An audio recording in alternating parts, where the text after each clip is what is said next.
Raise your hand if you can identify one of these species. Raise your hand if you can identify all of these species. Great, you just demonstrated the first step in species literacy, identification. Species literacy is defined as the identification and knowledge about a species, such as its respective role in the ecosystem, origin, or abundance. The issue is this. Children and non-professional adults are struggling to identify the most common native species in their regions.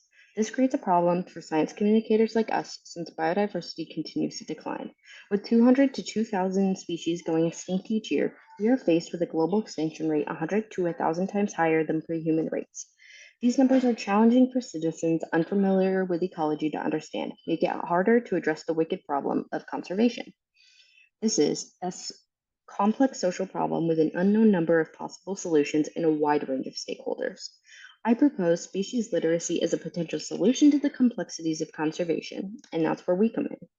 An increase in species education in our daily lives, our libraries, green spaces, and yes, social media can increase literacy, but not just any species.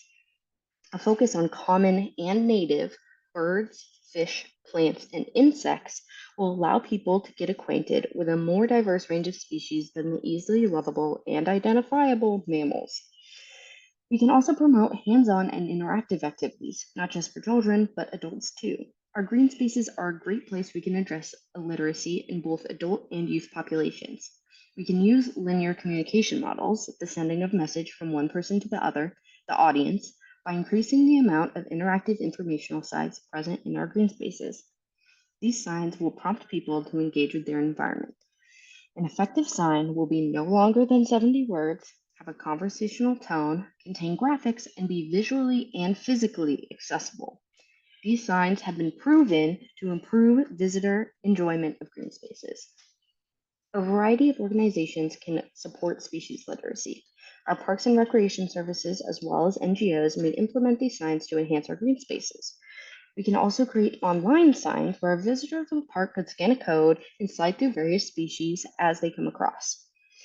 We may also use an interactive model of communication where the presenter and audience are able to exchange ideas, such as social media, allowing for questions and deeper engagement. The fundamental building blocks of social media create the perfect space for interactive communication. Sharing sightings of plants, forming groups around a specific park or refuge, creating relationships by following wildlife creators and organizations, and most importantly, having the conversation.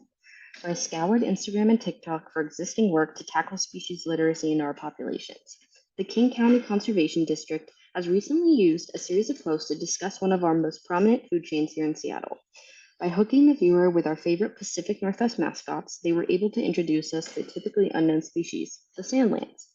Zoozical, an independent environmental educator, uses songs and silly videos to promote environmental engagement with their viewers. Zoozical uses ecology-based lyrics such as habitat, food chain, and behavior to introduce their viewers to various unique animals. We can do our best to fight existing media bias and echo chambers by sharing with our own friends who may not be environmentally inclined, diversifying platforms, or reframing environmental education. The best part of species identification is that it doesn't need to be pushed by a political agenda to make progress. Besides bringing entertainment and basic knowledge of their native species, how is exposing people to this type of education actually helpful? The solution could be explained by the mere exposure effect, an example of cognitive bias that states the more an individual is exposed to something, the more they approve of it. When people are exposed to and understand nature around them, they feel a greater sense of place and belonging. This can help people get outside and create community. Ultimately, this improves attitude towards nature and science. Focusing on species literacy does not directly advocate for a specific action or stance on biodiversity decline. But when your average citizen is able to better engage with science or have emotional ties to a species or ecosystem, approaching them with advocacy messaging later on will be more efficient. I'm a direct example of this. 2.5 years ago, I began to go birding at the Union Bay Natural Area to reconnect with nature and support my mental health.